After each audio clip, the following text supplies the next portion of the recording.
lastly, I watched a film that had been on my film struck queue for quite a while.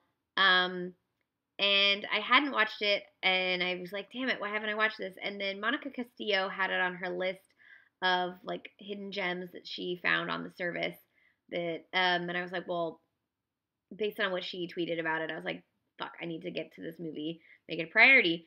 And what better day to watch this movie than Thanksgiving? It's actually a pre-Christmas movie. It's set within the 2 weeks prior to Christmas, so leading up to Christmas. So this was good timing. Good timing.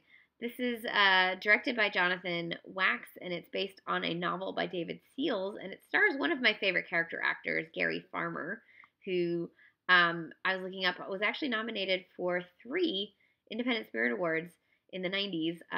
All supporting actor for Powwow Highway, for Dead Man, and for Smoke Signals. I've obviously seen Dead Man and Smoke Signals. Smoke Signals, one of my favorite movies from my childhood.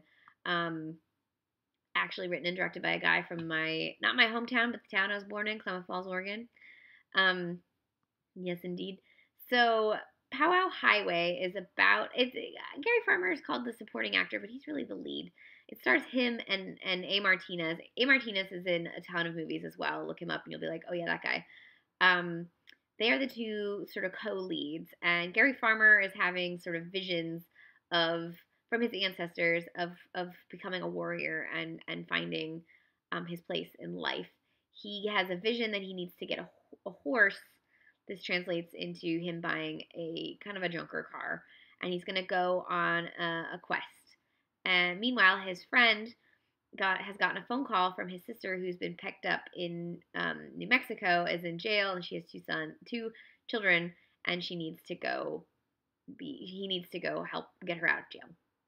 So they leave, I think it's Montana, and are supposed to be heading down to New Mexico. However, they take some road trip diversions to Black Hills and other places, and eventually, obviously, they make it to New Mexico and the sister. But that's sort of the plot. But the film is really about these two um, these two First Nations people who are coming to terms with the fact that uh, America's sort of greed in the 80s is coming for their land, coming for their people, coming for these reservations. And what was sacred and what was theirs is not as safe as it once was, nor has it been great for a while. Obviously, this country has a very, very fucked up history with its native inhabitants, and our government has not done well by them for the most part. Um, Still, and so this film comes in an interesting time because it's post, it's in the middle of like Reaganomics, and the characters are actually several characters in here are Vietnam vets because you're coming off of that wave.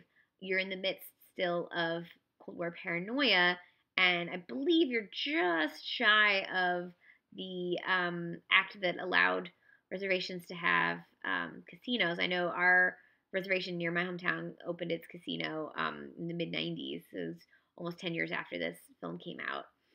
Um, so it's dealing with a lot of social issues through the gaze of these two characters, and the one's sort of political activism and the other's sort of spiritual journey.